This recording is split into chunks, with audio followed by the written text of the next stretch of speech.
Before time began, before the stars shone, before the seas roared, there was only God. The universe was formless and empty, and darkness stretched across the deep waters. Yet, God's Spirit hovered over this vast nothingness, ready to bring life, beauty, and order. With a word, God spoke, "Let there be light." And light pierced the darkness. God separated the light from the darkness, calling the light day and the darkness night. This was the first day. Time itself had begun. On the second day, God said, "Let there be a vault between the waters to separate water from water." At once, the skies stretched above the waters, a canopy dividing the seas below from the heavens above. The vast blue dome was majestic, filled with promise. God called this expanse sky. Evening passed, and morning came again. On the third day, God spoke again.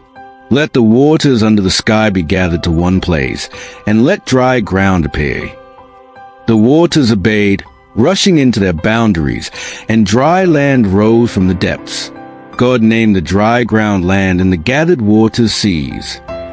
But God wasn't done.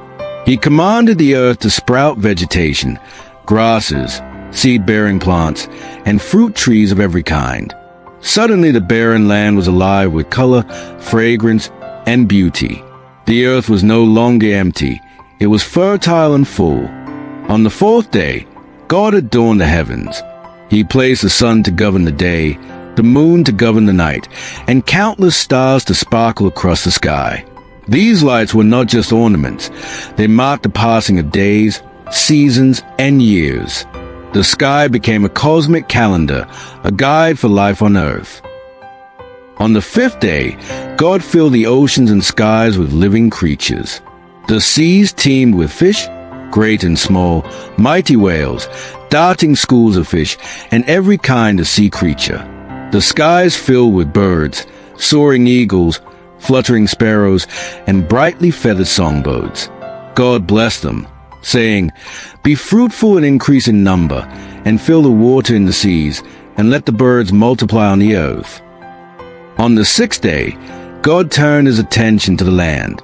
He created animals of every kind, wild beasts, lions, elephants, and bears, livestock, cattle, sheep, goats, small creatures that scurried on the ground.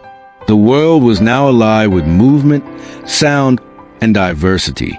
But creation wasn't complete yet. God saved his masterpiece for last.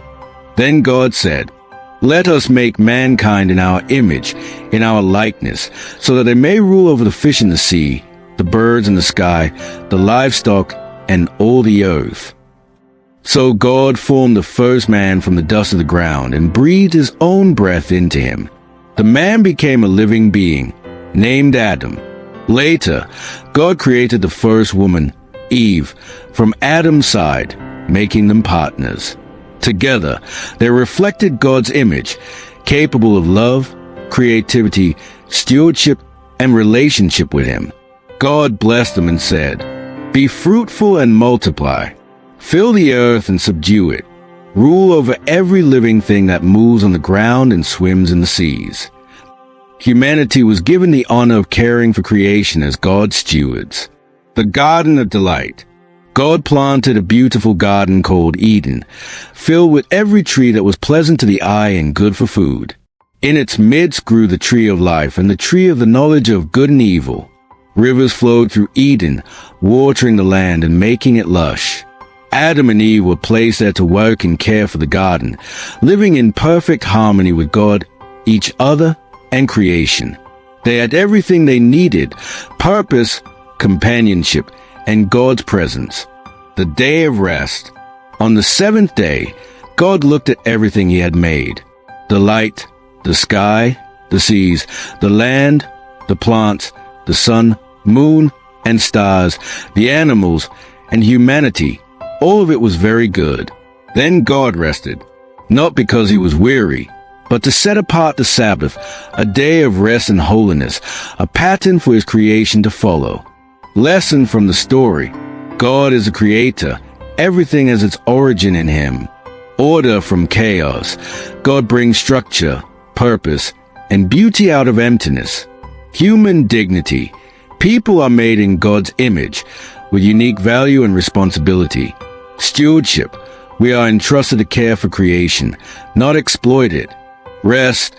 The Sabbath teaches us to pause, reflect, and honor God.